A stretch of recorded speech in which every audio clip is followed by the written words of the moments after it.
வணக்கம் தமிழுறவுகளே, எல்லாரும் எப்படி இருக்கீங்க? நான் அருமையா இருக்கேன். தம்மையில் பார்த்த உடனே கண்டுபிடிச்சிருப்பீங்க எல்லாரும். நாம இன்னைக்கு பீஸா தான் செய்ய போறோம்.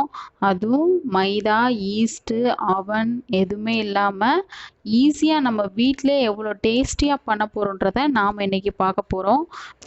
வீடியோக்குள்ளே போகிறதுக்கு முன்னாடி நம்ம சேனலை சப்ஸ்கிரைப் பண்ணுங்கள், பெல்லைக்கானை ப்ரெஸ் பண்ணி ஆல் கொடுங்க. வீடியோ பிடிச்சிருந்தா நீங்கள் உங்கள் ஃப்ரெண்ட்ஸுக்கு ஷேர் பண்ணுங்கள். வாங்க வீடியோக்குள்ளே போகலாம்.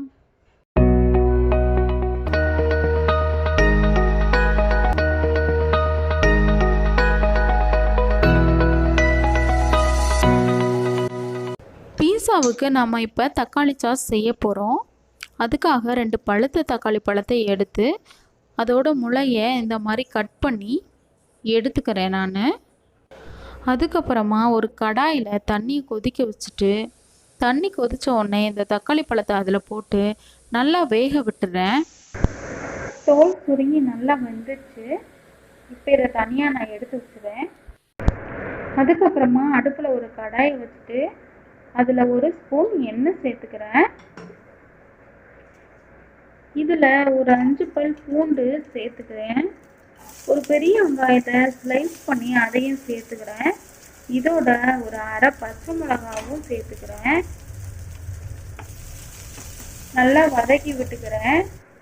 எண்ணெயில் நல்லா வதங்கிட்டு ஒரு தக்காளி பழத்தை நல்லா ஸ்லைஸாக நறுக்கி அதையும் இதோட சேர்த்துருக்கேன். இது நல்லா வதங்கட்டும். இது வதங்குற டயத்துலையும் நம்ம எடுத்து வச்சிருக்க தக்காளி பழத்தோட தோலை உரிச்சு எடுத்துக்கலாம்.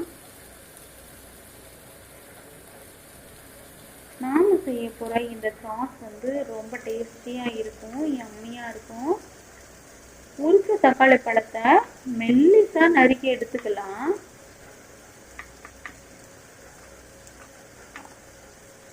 தக்காளி வெங்காயம் ஒரு பக்கம் வதங்கிட்டு இருக்கு. மெல்லிசா நறுக்கி எடுத்துட்டு அதை ஒரு மிக்ஸி ஜாரில் சேர்த்து அரைச்சி எடுத்துக்கலாம்.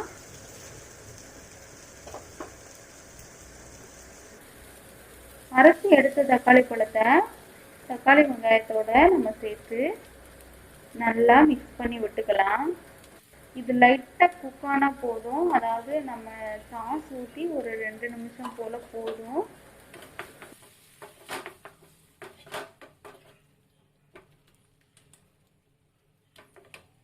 இதோட ஒரு 1/4 டீஸ்பூன் காஷ்மீரி சில்லி பவுடர் சேர்த்துருக்கேன். இதை ஒரு மிக்ஸி ஜாரில் சேர்த்து அரைச்சி எடுத்து வச்சுக்கலாம். அது இருக்கட்டும். பீஸா செய்யறதுக்காக மாவு பிசைய போறேன். ஒரு பாத்திரத்துல 2 கப் அளவுக்கு கோதுமை மாவு நான் எடுத்திருக்கேன்.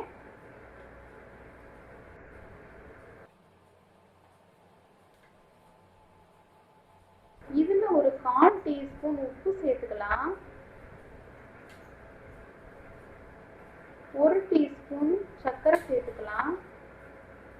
1/4 டீஸ்பூன் பேக்கிங் சோடா சேர்த்துக்கிறேன்.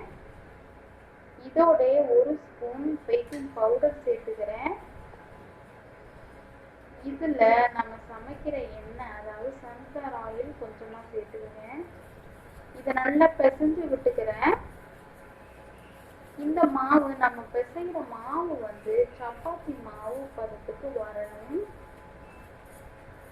நம்ம இப்ப சேர்த்ததை மட்டும் நல்லா மிக்ஸ் பண்ணி விட்டாச்சு. இதோட ஒரு 3/4 கப் தயிர் நம்ம சேர்த்துக்கலாம். 2 கப் மாவுக்கு 3/4 கப் தயிர். தயிர் ஃப்ரெஷ் தயிரா இருக்கணும்.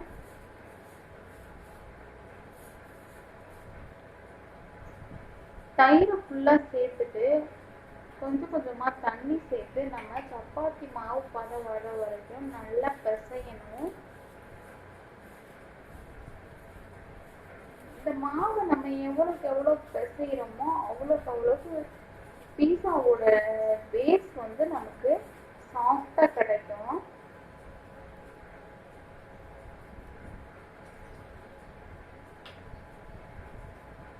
இந்த பீஸாவை வீட்டுல கண்டிப்பா ட்ரை பண்ணி பாருங்க.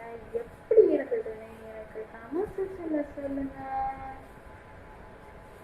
பாருங்க, நல்லா பிசைஞ்சு சப்பாத்தி மாவு பதத்துக்கு எடுத்தாச்சு. கடைசியா கொஞ்சமா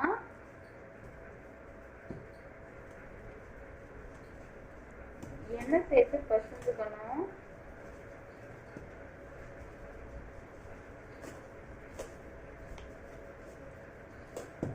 நல்லா மசிச்சு விடணும், கையில நல்லா பிசையணும். அப்பதான் நம்மளோட பீஸா வந்து சாஃப்டா இருக்கும். கடைசியா லைட்டா எண்ணெய் சேர்த்து நல்லா பிசைஞ்சு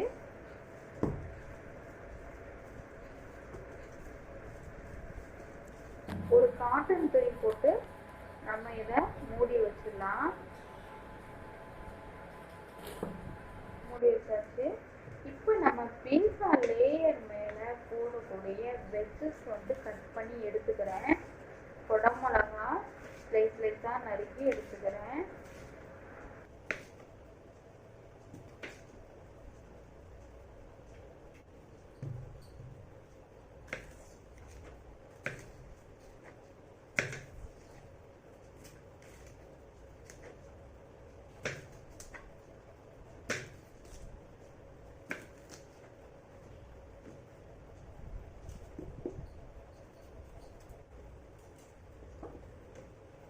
வெஜ் பீஸா செய்கிறதுக்காக எல்லோ கலர் குடமிளகா, அப்புறம் க்ரீன் கலர் குடமிளகா, அப்புறம் ரெட் கலர் குடமிளகா எல்லாத்தையும் எனக்கு தேவையான சைஸில் ஸ்லைஸ் பண்ணி நான் எடுத்து வச்சுக்கிறேன். உங்களுக்கு எந்த மாதிரி சைஸில் வேணுமோ அந்த மாதிரி சைஸில் நீங்கள் கட் பண்ணி எடுத்துக்கோங்க. என்ன கேட்டால் ரொம்ப மெலிசாக கொஞ்சம் ஸ்லைஸாக நறுக்கிக்கிட்டிங்கன்னா பெஸ்ட்டு. காளானையும் இந்த மாதிரி நான் நறுக்கி எடுத்துக்கிறேன். நாம பண்ண போகிறது வெஜ் பீஸா, அதனால காளான் வந்து நான் சேர்த்துருக்கேன். வெஜ் பீஸாலே நீங்கள் கார்ன் போட்டு பண்ணலாம். இதுலவும் நான்வெஜ் பீஸாவும் நீங்கள் ட்ரை பண்ணலாம். இன்னொரு வீடியோவில் நான் உங்களுக்கு நான்வெஜ் பீஸா போடுறேன். எல்லா வெஜ்ஜும் கட் பண்ணி நம்ம எடுத்தாச்சு. இப்போ நம்ம பீஸாவுக்கு மாவு தேய்க்க போகிறோம். இதில் தாராளமாக 4 பீஸா செய்யலாம். 2ஆக கட் பண்ணிவிட்டு அதில் 1 2ஆக கட் பண்ணி எடுத்துக்கலாம். இது நல்லா தேய்ச்சிக்கிறேன். எனக்கு எந்த மாதிரி பேஸ் வேணுமோ அந்த அளவுக்கு நான் தேய்ச்சிக்கிறேன். தேய்க்கிறவங்க தேய்ச்சிக்கலாம். அப்படி இல்லை அப்படின்னா கையிலே நீங்கள் வந்து உங்களுக்கு எந்த சைஸுக்கு வேணுமோ அமுக்கி விட்டு ரெடி பண்ணிக்கலாம். இதில் ஒரு ஃபோர்க் ஸ்பூன் வச்சு இந்த மாதிரி குத்தி குத்தி விட்டுக்கலாம். பாருங்க நான் எப்படி குத்திருக்கேன்னு.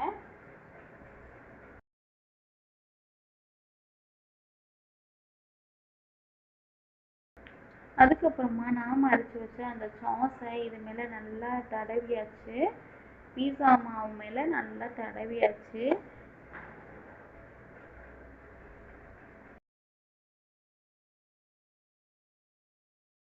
ஒரு பிளேட்ல பட்டர் இல்லாட்டினா எண்ணெய் இந்த மாதிரி தடவிக்கணும். தடவிட்டு நாம எடுத்து வச்ச அந்த பீஸாவை இது உள்ள பிளேஸ் பண்ணிக்கலாம். வச்சாச்சு. இதில் கொஞ்சமாக சீஸு நம்ம துருவி விட்டுக்கலாம். உங்களுக்கு எவ்வளோ தேவையோ அவ்வளோ நீங்கள் துருவி விட்டுக்கோங்க.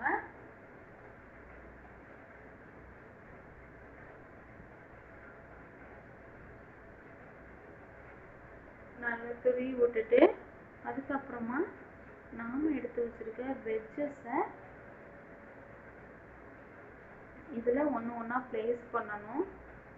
பாருங்க நம்மளோட கலர்ஃபுல்லான வெஜ்ஜஸ் வந்து ப்ளேஸ் பண்ணிகிட்ருக்கேன். ரொம்ப இது வந்து குழந்தைங்களுக்கு வந்து ஒரு அட்ராக்ஷனாக இருக்கும். அதனால தான் கலர் கலராக குடமிளகா நான் வாங்கினேன். குடமிளகா எல்லோ, ரெட்டு, க்ரீனு, அப்புறம் ஒயிட் கலரில் வந்து காளான், அப்புறம் வெங்காயம் நம்ம ஸ்லைஸ் பண்ணி எடுத்தது வெங்காயம் எல்லாத்தையும் வச்சுட்டு இது மேலேயும் நம்ம சீஸ் துருவி விட்டுக்கலாம். உங்களுக்கு எவ்வளோ சீஸ் தேவையோ அவ்வளோ சீஸ் துருவி விட்டுக்கலாம். அதுக்கு முன்னாடியே நம்ம ஒரு கடாயில் உப்பை போட்டு ஸ்டாண்ட் வச்சு மூடி போட்டு அதை ப்ரீ ஹீட் பண்ணி வச்சுக்கலாம். ஒரு 5 நிமிஷம் போல் ப்ரீ ஹீட் பண்ணி வச்சுக்கலாம். எல்லாமே நம்ம ப்ளேஸ் பண்ணியாச்சு. இப்போ இதில் சீஸு துருவி விட்டுக்கிறேன். நம்மளோட ஹெல்தியான சூப்பரான டேஸ்டான பீஸா நீங்களும் ட்ரை பண்ணி பாருங்க.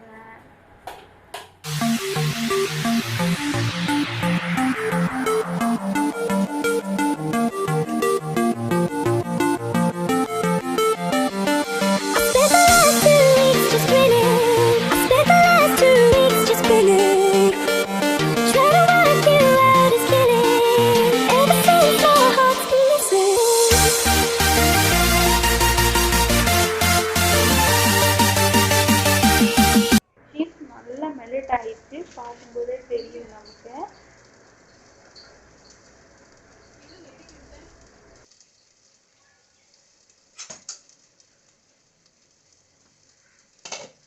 ஈஸியான பீஸாங்க ரெடி ஆயிடுச்சு. பாருங்க, சூப்பரான வெஜ் பீஸா வீட்டிலே சுலபமான முறையில் நம்ம இன்னைக்கு செஞ்சுருக்கோம். பீஸாவை எடுத்து ஒரு பிளேட்டில் டேஸ்ட் பண்ணிட்டு நான் காமிக்கிறேன். கண்டிப்பாக நீங்கள் ட்ரை பண்ணி பாருங்கள். இது ரொம்பவே சூப்பராகவே வருதுங்க. வீட்டிலே இனிமேல் நம்ம பீஸா செஞ்சு சாப்பிட்லாம். அதுக்காக தான் உங்களுக்கு ஒரு மாடல் இது. இந்த பீஸாவை நான் இப்போ கட் பண்ணி காமிக்கிறேன், எப்படி இருக்குன்னு பாருங்கள்.